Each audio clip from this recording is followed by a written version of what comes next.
Cholesterol తో ఇబ్బంది పడుతున్నారా? డయాబెటిస్ రివర్స్ చేసుకోవాలా? డైట్ తో పరిష్కారం. Contact functional nutrition Vinisha Reddy. ఏంట్రా పని? ఆట ఆపేసావే? ఆడి ప్రయోజనం ఏమిటి? ఊళ్ళో కంటే ఇక్కడ గొప్పగా కట్టమని గొడవ చేస్తాం. ఇన్ని రోజులుగా ఒళ్ళు హోనం చేసుకుని ఆడుతున్నా ఒక్కరు వచ్చి చూడరు. ఇది కోట, పల్లకాటి దిబ్బ. రాజు, నువ్వు అరిచి గీ పెట్టినా సరే ఆ బంగ్లా ముందు మాత్రమే ఆట కట్టినా. ఎవరు చూసినా చూడకపోయినా ముందు కోట దగ్గర వేషం కట్టడం అనాదిగా వస్తున్న ఆచారం రా. గరగలెత్తినా, పీర్ల పండగైనా, ఆఖరిగా దేవుడి పల్లకి కూడా రాజాగారి బంగ్లాకి వెళ్ళిన తర్వాతే ఊళ్ళోకి వెళ్తుంది. మనం అనగా ఏ పాటిరా? డబ్బాలో రాళ్ళేసి గలగల్లాడించినట్టు గజ్జల కాళ్ళు ఊపేస్తే బయటకు వచ్చి చూసేస్తారే? రప్పించాలి. దానికి మనలో దమ్ము ఉండాలి. పోయినేడు వీరబాహుడి వేషం వేస్తే పొన్నుగర్ర బహుమానం ఇచ్చారు. చెప్పవేరా తుంటు మొహమా? పొన్నుకర్రా? కుంటికొక్కను కొట్టకపోతే విరిగిపోయింది, అదే కదా? నిన్ను ఏ వేషగాడైనా కళ్ళ ముందు జనం విరగబడి చూస్తే కసితో రెచ్చిపోయి తన పసేమిటో చూపిస్తాడు. అంతేకాని శ్మశానాల దగ్గర మొండిగోడ్ల మధ్య నేనాట కట్టు. అబ్బోసి పుట్టాడండి మా గొప్ప వేషగాడు. ఏంటి ఇంకా వాడినే సాగదీస్తూ కూర్చుంటావా? చెట్టు అంత మనిషిని ఇక్కడ ఉన్నాను, నన్ను అడగవే ఆట కట్టమని? చెట్టెల్లే ఉన్నావు, ఉన్నా లేనట్టే, అందుకే అడగడు. రే గాడిద మొహమా! కట్లు తెగిన గిత్తలా రంకలేస్తున్నాడుగా, వేయించి వాడి చేత వేషాలు. ఏం గురుమూర్తి మాట్లాడవే? కాయనా?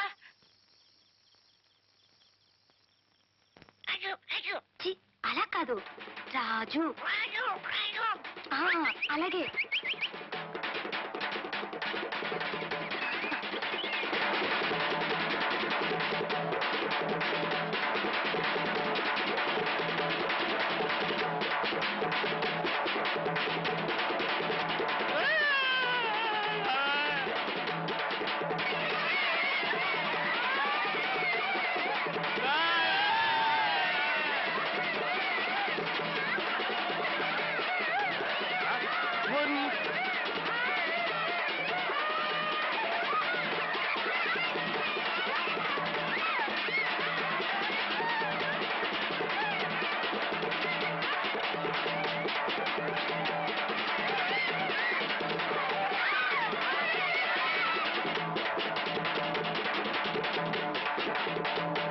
ఏమిటిది? కాఫీయా బియ్యం కడుగా? ఈ రోజు నుంచి అన్ని స్పెషల్ ఏర్పాట్లు చేయాలి మనకి. ఏనుగు పాతకైనా ఏంట్రో ఈ వ్యవహారం చాలా వింతగా ఉంది. ఇక నుంచి మరీ వింతగా ఉంటుంది. చూశారుగా మన వేషానికి ఊరంతా ఎలా గడగడలాడిపోయిందో. రేపటి నుంచి అన్ని వేషాలు మనమే వేస్తున్నాం. ఈ డబ్బా ఏమిటి ఇక్కడ ఉంది? నిన్నల్లా నువ్వు వేసిన గంతులకి వాయించింది అదే. రే దాకమొహమా, అతిగా వాగేవంటే ఆ డబ్బాలోనే నీ బుర్రెట్టేసి గోదాట్లో ముంచేయగలను. ఆలయంకి అని రాగం తీస్తే జనం చూస్తారనే చూడరు. వాళ్ళంతా కొత్తదనం కోరుకుంటున్నారు మాలాంటి ప్రయోగాలు చేసే మహానటుల నుంచి. ఊరి జనం వచ్చారా? ఎవడొస్తే నాకే. అతిగా వాగేవంటే నీ డొక్క చించేస్తాను. నువ్వు కూర్చో నాంచారి. రేపటి నుంచి మనకన్నీ స్పెషల్ వంటలు చేయాలి. కరణం గారి భార్య లాంటి కన్నె పిల్లలు కూడా కన్నార్పకుండా చూసే గ్లామర్ మన ఫేస్ లో రావాలి. ఏమంటావు? ఊరి పెద్దలు వచ్చారా అంటే? ఎవడ్రా పెద్ద? మనమే పెద్ద. రేపటి నుంచి మనమే మన్మధుడు, మనమే దుష్యంతుడు, అన్ని మనమే. మనమే శివుడు, మనమే రావుడు. ఏంటి పెద్దలు నమస్తే. ఎంతసేపు అయింది మీరు వచ్చి? చాలా సేపు అయిందిలే. నీ చిత్తకార్తివాగుడంతా విన్నాం, నిన్ను అభినందించడానికి వచ్చాం. మన అభిమానులు. ఎరా బేతాళుడు వేషం వేసినోడు నువ్వేనా? చిత్తం అంతా నటరాజు దయ. తమరు శాంతించండి. మీరు కొత్తగా ఈ ఊరికి వలస వచ్చిన నక్కల దొరగారు. నీ వేషం చూసి దర్శకుని వీరి అబ్బాయికి 6 విరోచనాలు గట్టు తగిన గోదావరిలాగా అయిపోయినాయంట. నువ్వేంటయ్యా మెత్తగా సాగదీస్తున్నావు? అదేంటయ్యా నువ్వు నన్ను బెదరగొట్టేస్తున్నావేంటి? నేనేదో మాట్లాడుతున్నానా? ఏరా, నీకు ఇలాంటి వేషం తప్ప ఇంకే వేషాలు కనపడలేదేట్రా? నువ్వు పగలంతా పచ్చిసారా తాగిన వాళ్ళకి వేసిన సింధులకి ఊళ్ళో 10 మంది సెంటు కుర్రోలు జడుచుకున్నారు. 10 మంది ముసలోళ్ళకి జ్వరాలు వచ్చేసింది. ఏమయ్యా గురుమూర్తి, నిన్నటి దాకా కుర్రోడు బ్రహ్మాండంగా వేషాలు దంచేశాడు కదా, మధ్యలో ఈడేంటే సిన్లేగా? రేయ్, ఇలాంటి వేషం గాని మళ్ళీ కనుక వేసావంటే మేమంతా కలిసి నేను గోదాట్లో ముంచేసి నీ చేత శవం వేషం వేయిస్తాం. అర్థమైందా? చిత్తం అంతా నటరాజు దయ. పదండి, తమరు పదండి. చూడరా, ఇది సంగతి. ఇంత చెడ్డ పేరు ఏనాడు రాలేదు మనకి. వాళ్ళు మన వేషాలకి ముచ్చట పెడితేనేరా మనకి 2 పాత బట్టలు ఇచ్చినా 4 కుంచాలు ఒడ్లు కొలిచినాను. మన తృప్తి కోసం కంటే పొట్టకుట్టు కోసం రా మనం ఆట కట్టేది. కళ అంటూ తాపత్రయపడితే ఈ రోజుల్లో ఎవరికీ కూడుండదు. రేపటితో ఎలాగూ ఈ ఊళ్ళో మన వేషాలు అయిపోతాయి. అందులోనూ రేపు తాండవం. ఏదో మొక్కుబడి కట్టి బంగ్లా ముందు నువ్వు ఎలా కట్టినా నేనేమన్నా. ఏమంటావు?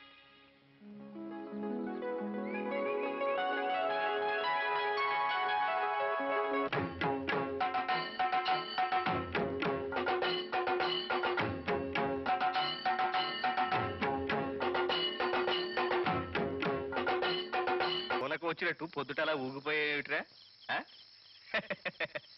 అసలు తాళ్ళ వచ్చి వాళ్ళు ఆలాపలేవిట్రా? తప్పు కదా. అయినా రాజాగారే చూసింటే ఎంత బాగుండేదో. రాణి గారు చూశారు. పని వాళ్ళని పాకి వాళ్ళని చూసి రాణి గారు అనుకుంటున్నాడు బుల్లోడు. రాజా గారితో ఎంత చనువున్న మాకే ఎప్పుడు కనపడలేదు వారు. వాడిని అలా చెప్పించినట్టు చూడగాను రే మారాణులు మనలాంటి వాళ్ళకి కనపడర్రా. వస్తావా? పొద్దుపోయి ఎక్కడికి రా? పోలవరం టూరింగ్ టాకీస్ లో ఈడు జోడు సినిమాకి. పదరా పేడు మొహం. తిన్నగా వచ్చేయండి, ఎక్కడికి వెళ్ళకుండాను. అలాగే. నిజంగా వాళ్ళు ఎవరికి కనపడరా? మనకెప్పుడూ దర్శనమేని ఆ పరమశివుడు వచ్చినా కనపడర్రా. మరి వాళ్ళే మామూలు మనుషులు కనపడితే? వాడెవడో ఆ దేవుడి కంటే గొప్పవాడై ఉండాలరా. పడుకో పొద్దుటే వెళ్ళి బహుమానాలు దండుకోవాలి. మంచి తాళం వేస్తున్నారా? నమస్కారం అండి. నమస్కారం. ఏమయ్యా బహుమానాలుగా బయలుదేరారు? ఆనవాయితీ ప్రకారం ముందుగా రాజాగారిని దర్శనం చేసుకుందామని. ఆయన ఊళ్ళో లేరు, మేము వెళ్ళే వస్తున్నాం. పదండయా. అయితే ముందుకెళ్ళి ప్రయోజనం ఏమిటి? వెనక్కి పోదాం పదండి. మనం కాసేపు కూర్చుంటే రావచ్చేమో.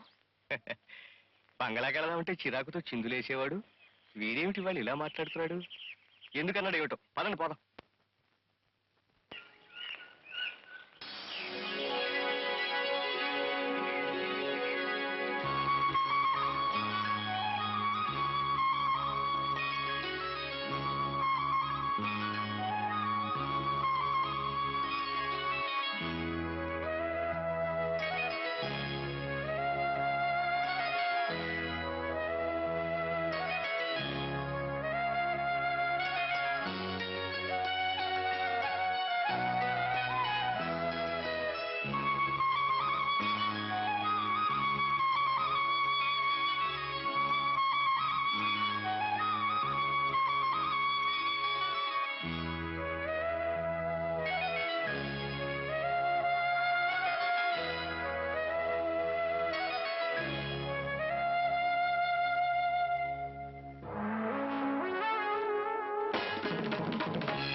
ప్రతి ఏడు ఈ పాటికి వెండిపల్లెంలో డబ్బు పంచెల చాపు పెట్టి మర్యాదలు చేసేవారు. ఈ ఏడాది ఏమిటో ఇన్ని మార్లు ప్రదర్శనలు చేసినా మహారాజుకి మన మీద ధైర్యాలే. కోపం వచ్చి ఖడ్గంతో తల నరకనందుకు సంతోషించు. లేకపోతే రాజాగారు బయటకు వస్తే దండం పెట్టాలన్న జ్ఞానమే లేదు వీడికి. వీడే ఈసారి వెళ్ళి రాజాగారి కాళ్ళు అట్టుకుంటే గానీ క్షమించరు. ఏమంటావు రా దిష్టి బొమ్మ? గొంతు పూడుకుపోయింది. జన్మలో మొట్టమొదటిసారి నిజం చెప్పావుగా, ఇంకేం చెప్పను. తప్పు నాదేరా. నువ్వు చెప్పింది అక్షరాల నిజంరా వీరస్వామి. రేపు నేనొక్కడిని బంగ్లాకొచ్చి గద్యం పద్యం పాడి ప్రార్థించి దర్శనం అయ్యాక బహుమానం ఇమ్మని కోరతాను. అది కాదురా, రేపు దేవీపట్నంలో శివుడు వేషం నువ్వు వేస్తేనే. ఇదిగో ఇక నువ్వు సాగదీకు. మేమిద్దరం కలిసి ఆట గడితే గోదావరి కూడా ఆవేశం వచ్చి పొంగి ఊళ్ళోకి రావాలి. వస్తది. మొన్న అలా ఆవేశంగా కట్టినందుకే ఊరి వాళ్ళంతా కర్రలతోనూ కత్తులతోనూ దిగారు. నువ్వు నోరు మీరే శకున పక్షి. రాజు, రేపటి నుంచి నువ్వు రోజు బంగ్లా దగ్గరే కాపురం పెట్టు.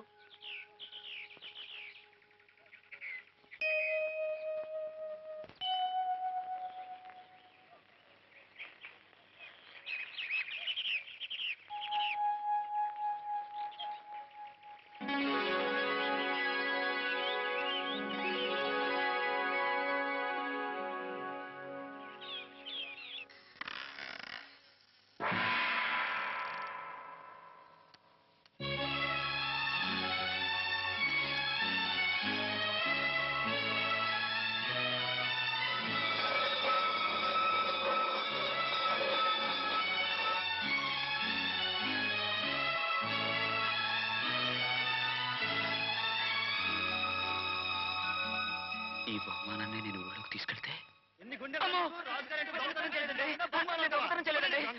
నేను దొంగతనం చేయలేదండి.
ఏరా రాజాగారి బంగ్లాకి 3 రోజుల నుంచి ఏకబిగిని తిరిగేస్తున్నాడు మనాడు.